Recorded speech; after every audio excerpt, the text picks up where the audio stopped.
ทีวางทีวางทีวางทีวาง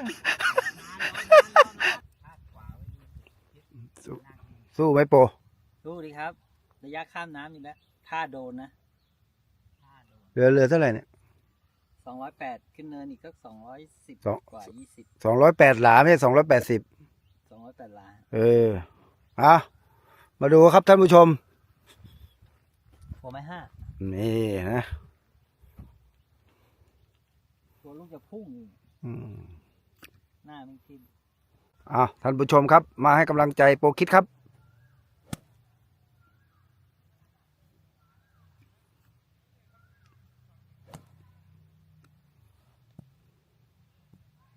มา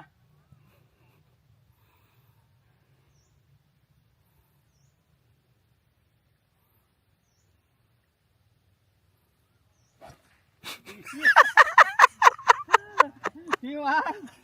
ทีวางทีวางทีวาง